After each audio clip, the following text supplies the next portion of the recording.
प्रिय पाठकों, पिछली श्रृंखला में हमने देखा कि पथिक पत्नी को जब यह पता चलता है कि पथिक राजद्रोह के अभियोग में यानी राजद्रोह के दोष में बंदी बनाया गया है, उसे मृत्युदंड की सज़ा मिली है, तो वह अपना सुध-बुध खोकर और अपने बच्चे के साथ पथिक से मिलने के लिए निकल पड़ती है। और वहाँ जाकर वह देखती है कि चारों तरफ से लोग घेरे हुए हैं, सैनिक टहल रहे हैं, घूम रहे हैं, सैनिकों की रखवाली कर रहे हैं, लेकिन किसी के आने जाने पर रोक नहीं है, क्योंकि राजा की यह इच्छा है कि ज़्यादा से ज़्यादा लोग इस दृश्य को यानी पथिक के मृत्युदंड को देखें और उससे उनके अंदर भय की भावना उत्पन्न हो, पुनः वे राजद्रोह करने का साहस नहीं कर सके।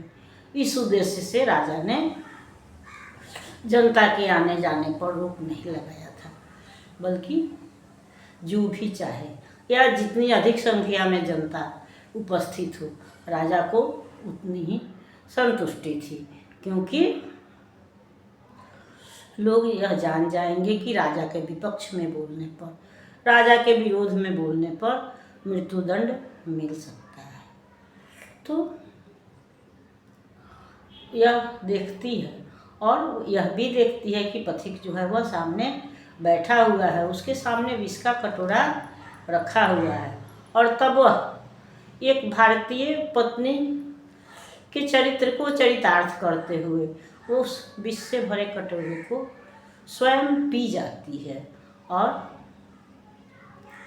पथिक से क्षमा याचना भी करती है कि मुझे आपके सेवा का सुअवसर तो नहीं प्राप्त हुआ, किंतु आपके समक्ष मैं मृत्यु को प्राप्त हो रही हूँ, मरने के समय आपका दर्शन हो रहा है, तो मेरे लिए यही सौभाग्य की बात है। और हमारे यहाँ की परंपरा में, हमारे संस्कृति में और औरतों का सौभाग्यशाली मरना या पति के समक्ष प्राण देना, पति के हित में प्राण देना सदा से सराहनीय रहा है, वंदनीय रहा है। वह स्त्री पूजनीय रही है जो अपने पति के लिए प्राण देती है, और यह पथिक पत्नी भी उसी रूप को चरितार्थ करती है, जबकि उसका बालक जो कि निर्दोष है, अनजान है, वो अब निश्चल, वो नहीं जानता है कि मृत्यु क्या है, इसलिए वो अपनी माँ को जगाता है और कहता है कि माँ तुम घर चलो, और क्योंकि अब मुझे भूख लगी है, और तुम तो सदैव इसी तरह से रोती रहती हो, सोती रहती हो, कभी न खेलती हो, न दूध देती हो, न खाती हो। और उसकी इन बातों से वहाँ उपस्थित जो जनता है, उसमें जो कुछ औरतें हैं, कुछ नारियां हैं, वे उस बालक को, जिसे कि राजा का डर नहीं है, वो गले लगा लेती हैं। और उसी समय राजा की क्रूर आज्ञा लेकर के उसका दूत वहाँ पर उपस्थित होता है और वह यह आज्ञा सुनाता है। उसी समय उदंड उग्र उत्सुक उद्यतपन धर के अति अभद्रता निष्ठुरता से पथ प्रक्षालन करके नृप का दूत राज आज्ञा ले सपदि वहाँ पर आया, ऊंचे स्वर से हुक्म निरंकुश उसने बाँच सुनाया। राजा और राजशासन से घृणा प्रकट करने का, राजभक्त संतुष्ट प्रजा में उग्र भाव भरने का, लड़ने को उद्यत करने का ईश्वर के प्रतिनिधि से अपराधी है पथिक, क्षमा के है अयोग्य सब विधि से। फिर भी प्रजा समझ राजा ने यह उदारता की थी, अपराधों में बहुत स्वल्प ही सजा मौत की दी थी, इतने पर भी दया मूर्ति भूपति की दया निहारो, उनकी थी आज्ञा की क्रूरता से न पथिक को मारो, विष देकर इस दुष्ट पथिक पामर का जीवन हर लो, पी का परिणाम देख अब तुम लोग सुधर लो।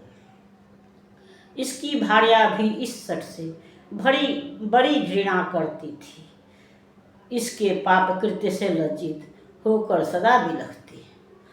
इसकी भार्या भी इस सठ से बड़ी घृणा थी करती, इसके पाप कृत्य से लज्जित होकर सदा बिलखती।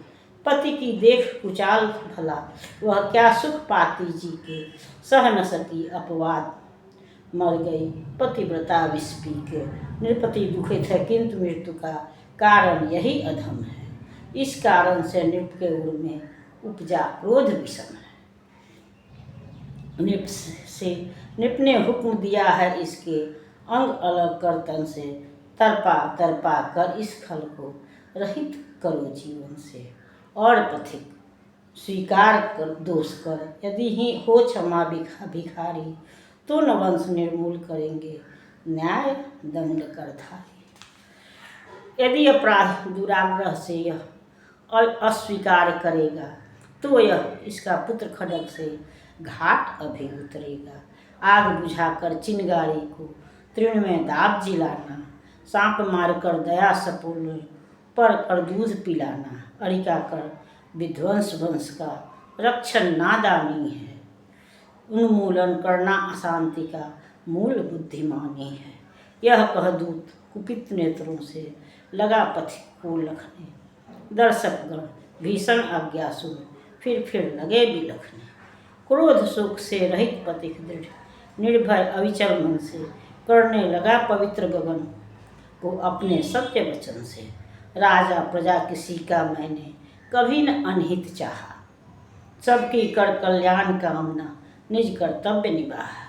आत्मा है साक्षी न मुझे वह अपराधी कहता है, क्षमा याचना का फिर कोई हेतु नहीं रहता है। यह सुनते ही राजदूत खल लगा क्रोध से जलने, दांत पीस कर नेत्र लाल कर ज्वाला लगा उगलने। पास खड़े बधिकों से बोला, बकने दो पामर को, जनता की सुख शांति के लिए रुको न अब पल भर को। लो सिर काट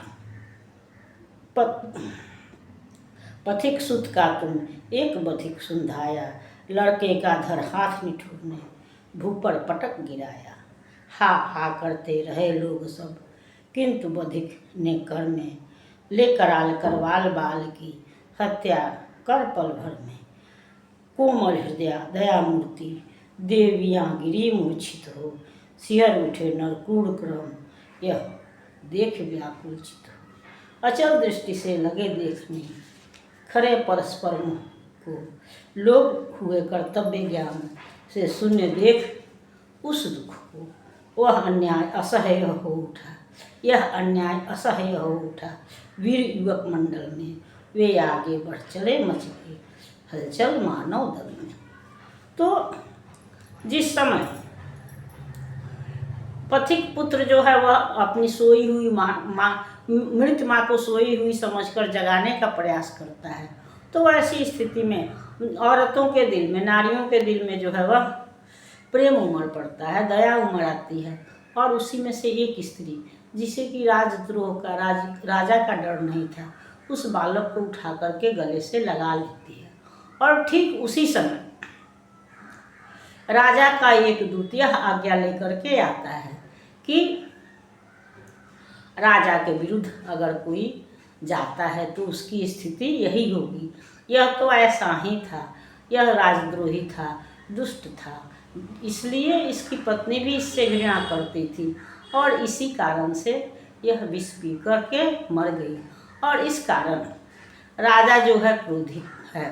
पहले तो इसके पर केवल राजद्रोह का मुकदमा था, इसलिए राजा ने दया करके इसको साधारण मृत्यु की आज्ञा दी थी। यानी यह कहा था कि विष पिलाकर इसको मार दिया जाए, जिसमें इसको ज़्यादा कष्ट नहीं होगा।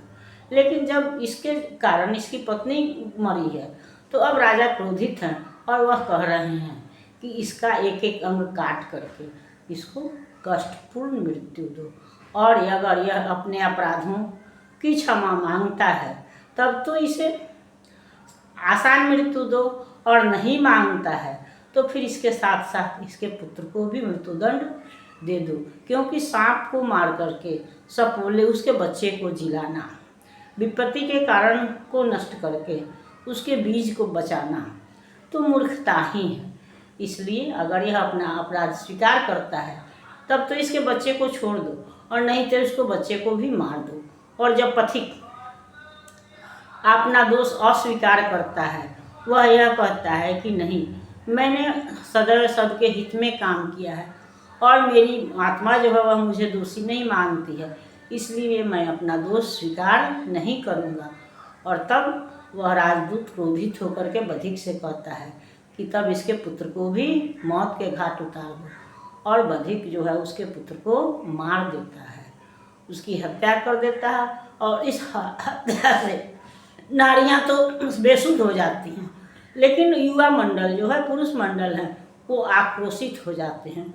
वह राजा का ही वध करने का प्रयास करते हैं, राजा का जो दूत है उसका ही वध करने के लिए प्रयास करते हैं, लेकिन पथिक जो है उन्हें रोक लेता है। इस पर हम अगली श्रृंखला में विचार करेंगे। तब तक यह श्रृंखला आपको पसंद आती है तो लाइक कीजिए, सब्सक्राइब कीजिए। मिलते हैं अगली श्रृंखला में, तब तक के लिए धन्यवाद।